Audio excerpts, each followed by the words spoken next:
Assalamu alaikum. You're watching GTA Muslims Today, and this is a very special segment we have for you today for this upcoming Truth and Reconciliation Day. I'm here joined with Maskwa David Alexanderson, who's going to be talking to me a little bit about reconciliation, Orange Shirt Day, and also an initiative started by Justice for All Canada about Orange Khutba Day. So, Brother David, thank you so much for joining us today. Assalamu alaikum wa rahmatullah.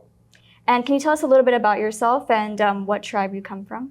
So my name is Maskwa David Alexanderson. I'm from Saskatchewan region. I'm Cree. I'm from Jane Smith Reserve. I'm Indigenous. I also am Muslim. I converted to Islam 17 years ago, and I am an activist, basically standing up for human rights, talk about what goes on with the residential school, missing Indigenous women, basically bringing awareness to the Indigenous advocacy that's needed to be seen.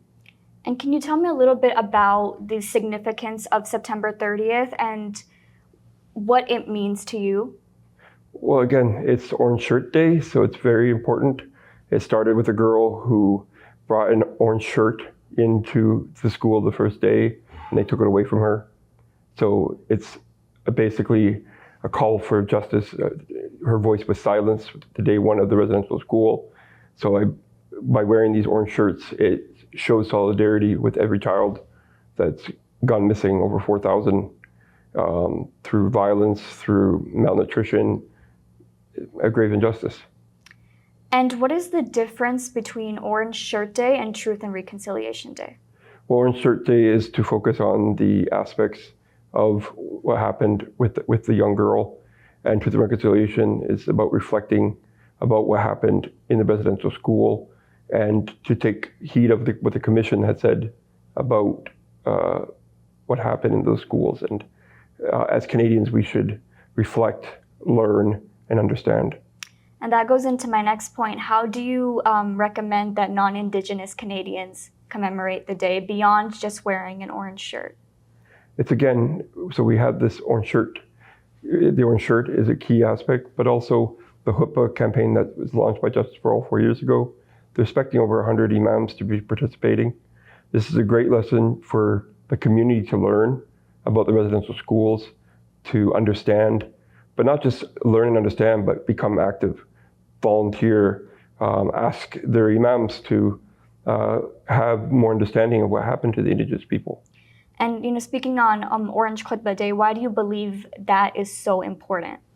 Because again, we are Muslims and we're supposed to stand for justice. And we see genocide around the world, but we're literally sitting on a cultural genocide land that has been taken on by people. Over up to 20,000 people were unalived in these residential schools. And I think this needs to be awareness. And I think as Muslims, we need to understand and be advocates. And I'm hoping in the next few years, this campaign grows so that we have, when there's an event or an Indigenous protest, there'll be thousands of Muslims participating in those events. So can you speak to me a little bit about intergenerational trauma and how that plays a role when we're talking about colonialism and residential schools as well? Well, it starts with the residential schools.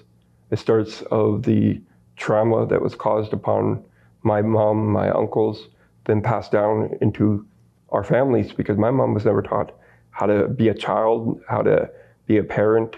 So that trauma, that intergenerational trauma, is now passed on to me. And hopefully, we hope as Indigenous people that by our next generation and the generation after, it will slowly become something of the past, and a place to reflect, and our children's children will be able to enjoy their lives and not go through alcohol, drug addiction, suicide, all of these issues that plague our community. Yeah, and I think that's something that a lot of people sometimes don't understand, is that when we think of history, we think, oh my God, this happened so long ago. But the consequences of these terrible things outlive so many people, and it follows through generations. And that goes into my next point about, do you believe Canada can truly move towards reconciliation?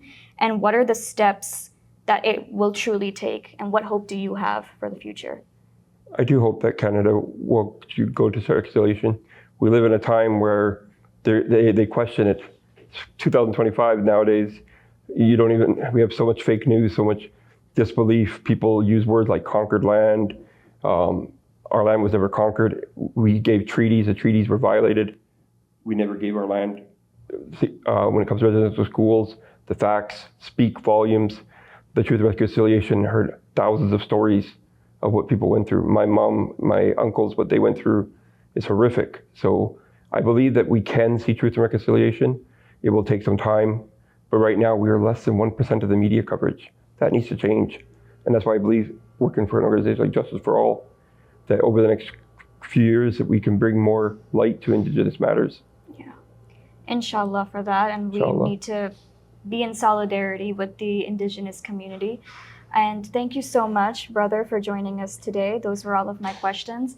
This is GTA Muslims Today, and I've been your host, Aylia Batool.